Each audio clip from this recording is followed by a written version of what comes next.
जय हिंद, वंदे मातरम। आप सभी का स्वागत है आपके अपने चैनल गहुई क्लासेस में। आज 21 जून है और 21 जून की करंट अफेयर्स हम आपके लिए लेकर आए हैं।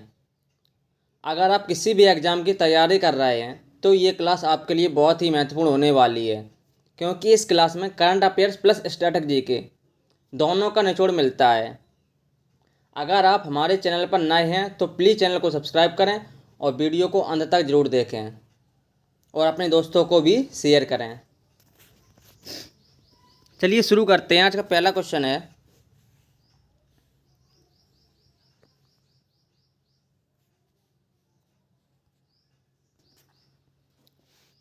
साहिल चौहान ने सबसे तेज T20 शतक बनाया है। वह किस देश के लिए क्रिकेट खेलते हैं? England, Germany, Estonia, Pakistan. Sahil Chauhan ने सबसे तेज T20 शतक बनाया है। वह किस देश के लिए क्रिकेट खेलते हैं? इसका राइट आंसर है एस्टोनिया। वह एस्टोनिया के लिए क्रिकेट खेलते हैं। Option C right answer.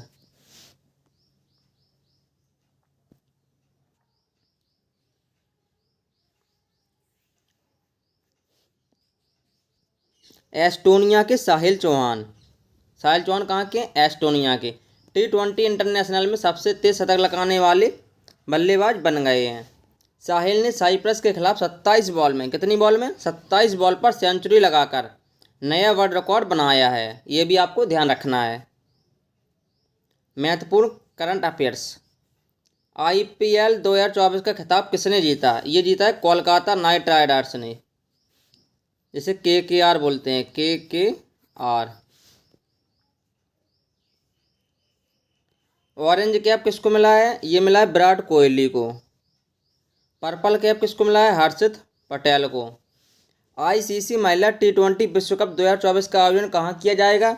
ये किया जाएगा बांग्लादेश में। स्कॉटलैंड की क्रिकेट टीम का स्पॉन्सर किसे बनाया गया है? ये बनाया गया है नंदिनी डेयरी को। ये भी आपको ध्यान रखना है। चलिए नेक्स्ट क्वेश्चन पर। तेमस पोंगटे किस राज्य की विधानसभा के अध्यक्ष चुने गए हैं? आंध्र प्रदेश, सिक्किम, उड़ीसा, अरुणाचल प्रदेश। तेमस पोंगटे किस राज्य की विधानसभा के अध्यक्ष चुने गए हैं? ये चुने गए हैं अरुणाचल प्रदेश के। इसका राइट आंसर हो जाएगा ऑप्शन डी।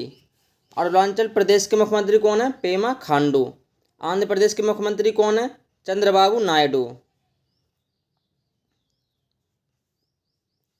तेमस पोंगटे को 8वीं अरुणाचल प्रदेश विधानसभा का अध्यक्ष चुना गया है।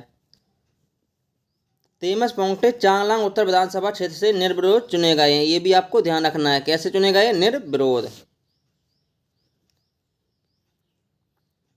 आइए जानते हैं अरुणाचल प्रदेश के बारे में। यहाँ के मुख्यमंत्री हैं पेमा खांडू, उप मुख्यमंत्री हैं चौना मेन, राज्यपाल हैं KT पटनायक। विधानसभा सीटों की संख्या है 60। पक्के पागा हॉर्नबिल महोत्सव कहाँ मनाया गया है? ये मनाया गया है अरुणाचल प्रदेश में। अरुणाचल प्रदेश का 27वां जिला कौन सा बना है? ये बना है बिचोम। ये भी आपको ध्यान रखना है। भारत की पहली ऑयल पाम प्रसंस्करण इकाई कहाँ शुरू हुई है? ये हुई है अरुणाचल प्रदेश में।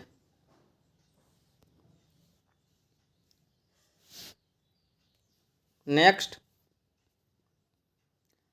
क्वेश्चन है, प्रवासियों के लिए भारत का सबसे महंगा शहर कौन बन गया है? दिल्ली, मुंबई, कोलकाता, मध्य प्रदेश। प्रवासियों के लिए भारत का सबसे महंगा शहर कौन बन गया है?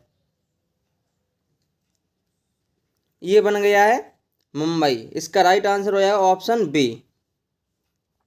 प्रवासियों के लिए भारत का सबसे महंगा शहर मुंबई बन गया है। HR कंसल्टेंसी मर्सन ने 2024 कॉस्ट ऑफ लिविंग सर्वे की रिपोर्ट में मुंबई भारत का सबसे महंगा शहर है। सब भारत का सबसे महंगा शहर कौन सा है? ये है मुंबई। वैश्विक स्तर पर मुंबई पिछले साल से 11 पायदान चढ़कर 226 शहरों में 136वें स्थान पर है। मुंबई कितने स्थान पर है? 136वें स्थान पर है। दुनिया के टॉप 5 सबसे महंगे शहर कौन से हैं? पहला है हांगकांग, दूसरा है सिंगापुर, तीसरा है ज्यूरिख, चौथा है जिनेवा पाँचवा है वर्ण। ये भी आपको ध्यान रखना है। हांगकांग, सिंगापुर, ज्यूरिख, जिनेवा और बर्न। भारत के सबसे महंगे शहर। मुंबई 136वें स्थान पर है, नई दिल्ली 164वें स्थान पर है, चेन्नई 189वें स्थान पर है। नेक्स्ट क्वेश्चन है, भारतीय रिजर्व बैंक ने किस सहकारी बैंक का लाइसेंस रद्द कर दिया है? Kanpur district cooperative bank, Lucknow district cooperative bank, Meerut district cooperative bank, Purvanchal सहकारी बैंक। भारतीय रिजर्व बैंक ने किस सहकारी बैंक का लाइसेंस रद्द कर दिया है? ये कर दिया पूर्वांचल सहकारी बैंक। इसका राइट आंसर ऑप्शन डी। भारतीय रिजर्व बैंक ने उत्तर प्रदेश के गाजीपुर स्थित, कहाँ है? गाजीपुर स्थित पूर्वांचल सहकारी बैंक का लाइसेंस रद्द कर दिया है। ये भी आपको ध्यान रखना है। पूर्वांचल सहकारी बैंक के पास पर्याप्त पूंजी और कमाई की संभावनाएं नहीं हैं, इसलिए इसका लाइसेंस रद्द कर दिया गया है। आइए चलते हैं भारतीय reserve bank, RBI, reserve bank of India. RBI act कब आया था? 1934। RBI act 1934। आरबीआई की स्थापना कब हुई थी? 1 अप्रैल 1935। इसका राष्ट्रीयकरण कब हुआ था? 1 जनवरी 1949 को। मुख्यालय, इसका मुख्यालय पहले कोलकाता में था। 1937 से इसका मुख्यालय कहाँ पर है? मुंबई। पहले गवर्नर कौन है? ये सर ऑसबोर्न स्मिथ। पहले भारतीय गवर्नर कौन है? सीडी देशमुख। अगर आपसे पूछा जाए पहले भारतीय गवर्नर तो सीडी देशमुख, अगर पूछा जाए पहले गवर्नर तो सर ऑसबोर्न स्मिथ। वर्तमान और 25वें नंबर के गवर्नर हैं शक्तिकांत दास। ये भी आपको ध्यान रखना है, ये है वर्तमान गवर्नर। रिटेल डायरेक्ट ऐप किसके द्वारा लॉन्च किया गया है? ये किया गया है आरबीआई के द्वारा। प्रभाव पोर्टल किसके द्वारा लॉन्च किया गया है? आरबीआई के द्वारा। दोनों क्वेश्चन इंपॉर्टेंट हैं। नेक्स्ट क्वेश्चन है, मालाबार रिवर फेस्टिवल 2024 का आयोजन किस राज्य में किया जाएगा? तमिलनाडु, केरल, कर्नाटक, असम। मालाबार रिवर फेस्टिवल 2024 का आयोजन किस राज्य में किया जाएगा? ये किया जाएगा केरल में। इसका राइट आंसर हो जाएगा option B, Kerala. Malabar river festival 2024 का आयोजन केरल के कोझिकोड में किया जाएगा। ये भी आपको रखना ध्यान कि केरल के कोझिकोड में। इस फेस्टिवल का आयोजन कब किया जाएगा? 25 से 28 जुलाई तक। कब किया जाएगा? 25 से 28 जुलाई 2024 तक। आइए केरल के बारे में जानते हैं। केरल के मुख्यमंत्री कौन है? ये हैं पिनराई विजयन। केरल के राज्यपाल कौन है? आरिफ मोहम्मद खान। विधानसभा सीट कितनी है? 140। लोकसभा सीट कितनी है? ये है 20। राज्यसभा सीट कितनी है? ये 9। केरल सरकार ने शुभ यात्रा नामक योजना शुरू की है। कौन सी यात्रा? शुभ यात्रा नामक योजना शुरू की है केरल सरकार ने। नेक्स्ट है, जनता भवन सौर परियोजना का उद्घाटन किस राज्य में किया गया है? राजस्थान, मध्य प्रदेश, असम, उत्तर प्रदेश। जनता भवन सौर परियोजना का उद्घाटन किस राज्य में किया गया है? ये किया गया है असम में। इसका राइट आंसर हो जाएगा ऑप्शन सी, असम। असम के मुख्यमंत्री कौन है? हेमंत बिस्वा शर्मा। असम के मुख्यमंत्री हेमंत बिस्वा शर्मा ने जनता सौर परियोजना का उद्घाटन कहाँ किया है? असम के गुवाहाटी में किया है। ये भी आपको ध्यान रखना है, गुवाहाटी। इस परियोजना में ग्रिड से जुड़ी छत और जमीन में लगे सौर पीवी सिस्टम के साथ 2.5 मेगावाट बिजली उत्पादन क्षमता है। 2.5 मेगावाट बिजली उत्पादन क्षमता है। असम सचिवालय परिसर देश का पहला ऐसा सिविल सचिवालय बन गया है जो पूरी तरह से सौर ऊर्जा से उत्पन्न बिजली पर निर्भर है। ये देश का पहला है ऐसा सचिवालय है जो पूरी तरह से सौर ऊर्जा से उत्पन्न बिजली पर निर्भर है। आइए जानते हैं असम के बारे में। असम के मुख्यमंत्री है हेमंत बिस्वा शर्मा। असम के राज्यपाल हैं गुलाब चंद कटारिया। निजुत मोइना योजना ये किस राज्य में शुरू की गई है? असम राज्य में शुरू की गई है। IIM कामरूप की स्थापना असम राज्य में की जाएगी। कहाँ की जाएगी? असम राज्य में। ये भी आपको ध्यान रखना है। नेक्स्ट है, किसने बिहार के राजगीर में नालंदा के प्राचीन खंडहरों के निकट अंतर्राष्ट्रीय शिक्षण संस्थान नालंदा विश्वविद्यालय के नए परिसर का उद्घाटन किया है? नीतीश कुमार, अमित शाह, नरेंद्र मोदी, द्रौपदी मुर्मू। बिहार के राजगीर में नालंदा के प्राचीन खंडहरों के निकट अंतर्राष्ट्रीय शिक्षण संस्थान नालंदा विश्वविद्यालय के नए परिसर का उद्घाटन भारत के प्रधानमंत्री नरेंद्र मोदी जी ने किया है। इसका राइट आंसर है ऑप्शन सी।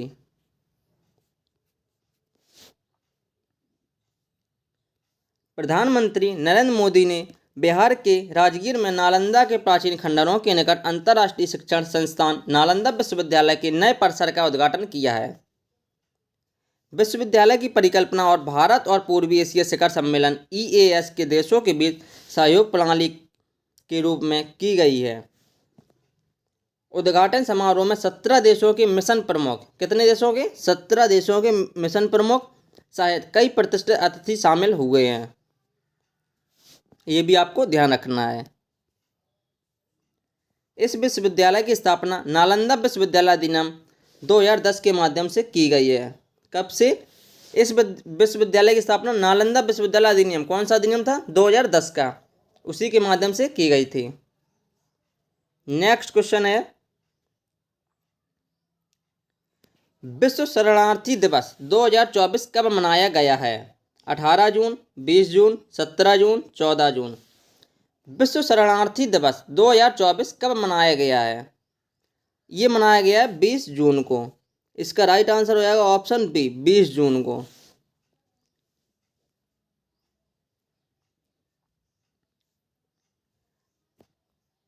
विश्व शरणार्थी दिवस प्रतिवर्ष 20 जून को मनाया जाता है। कब मनाया जाता है? 20 जून को। यह दिवस दुनिया भर में शरणार्थियों की स्थिति के बारे में जागरूकता बढ़ाने के लिए समर्पित है। वर्ष 2024 की थीम क्या है? शरणार्थियों के साथ एकजुटता। ये आपको ध्यान रखनी है, बहुत ही इम्पोर्टेंट है। शरणार्थियों के साथ एकजुटता। विश्व भर में पहली बार विश्व शरणार्थी दिवस कब मनाया गया है? ये मनाया गया 20 जून 2001 को। कब मनाया गया? 20 जून 2001 को। ये भी आपको ध्यान रखना है, वेरी वेरी इंपॉर्टेंट है ये। विश्व भर में पहली बार विश्व शरणार्थी दिवस 20 जून 2001 को मनाया गया था।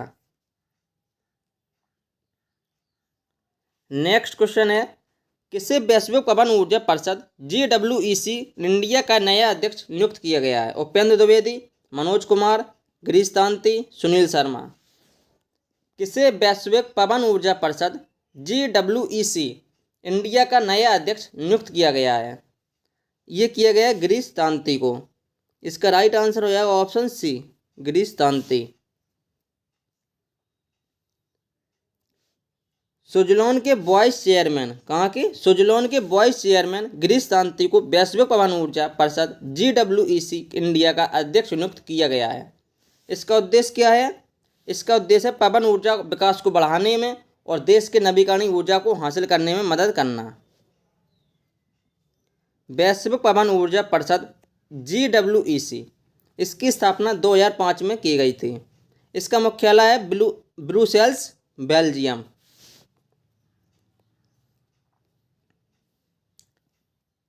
Nelson Mandela life time achievement पुरस्कार 2024 से सम्मानित होने वाले पहले भारतीय कौन बने हैं? Vinod Ganatra, Manoj Kumar, Manoranjan Mishra, Purnima Barman. Nelson Mandela life time achievement पुरस्कार 2024 से सम्मानित होने वाले पहले भारतीय कौन बने हैं? ये बने हैं विनोद गनात्रा।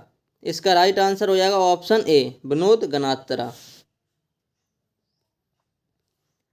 प्रख्यात बाल फिल्म निर्माता विनोद गनात्रा को फिल्मों में उनके योगदान के लिए प्रख्यात बाल फिल्म निर्माता विनोद गनात्रा को फिल्मों में उनके योगदान के लिए Nelson Mandela life time achievement award से सम्मानित किया गया है। कहाँ के? दक्षिण अफ्रीका का प्रतिष्ठित पुरस्कार है Nelson Mandela life time achievement पुरस्कार। ये भी आपको ध्यान रखना है। Vinod Ganatra Nelson Mandela life time achievement award से सम्मानित होने वाले पहले भारतीय बन गए हैं। कौन से बन गए हैं? पहले भारतीय। Vinod Ganatra Nelson Mandela life time achievement award से सम्मानित होने वाले पहले भारतीय बन गए हैं। वेरी वेरी इंपॉर्टेंट है, ये इसको भी ध्यान रखना है।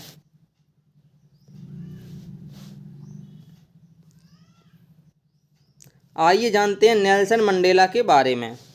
नेल्सन मंडेला दक्षिण अफ्रीका के, कहाँ के? दक्षिण अफ्रीका के सबसे प्रसिद्ध व्यक्ति जिन्हें दक्षिण अफ्रीका के पहले अश्वेत राष्ट्रपति होने का गौरव प्राप्त है। पहले अश्वेत राष्ट्रपति कौन है? नेल्सन मंडेला, जो कि कहाँ के? दक्षिण अफ्रीका के सबसे प्रसिद्ध व्यक्ति हैं। नेल्सन मंडेला को 1993 में, कब? 1993 में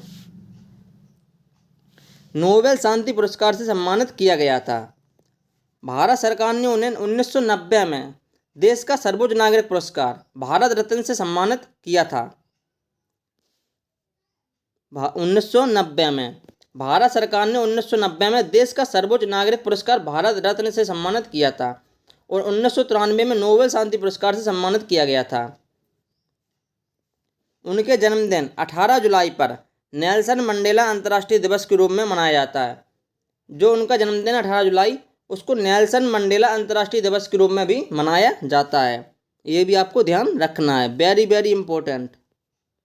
नेल्सन मंडेला अंतर्राष्ट्रीय दिवस कब मनाया जाता है? ये मनाया जाता है 18 जुलाई को, नेल्सन मंडेला के जन्म दिवस पर। ये रही आपकी आज की करंट अफेयर्स की क्लास। अगर आपको क्लास पसंद आई हो तो क्लास को ज़्यादा से ज़्यादा लाइक और शेयर करें। अगर आप हमारे चैनल पर नए हैं तो प्लीज़ चैनल को सब्सक्राइब करें और अपने दोस्तों को भी शेयर करें।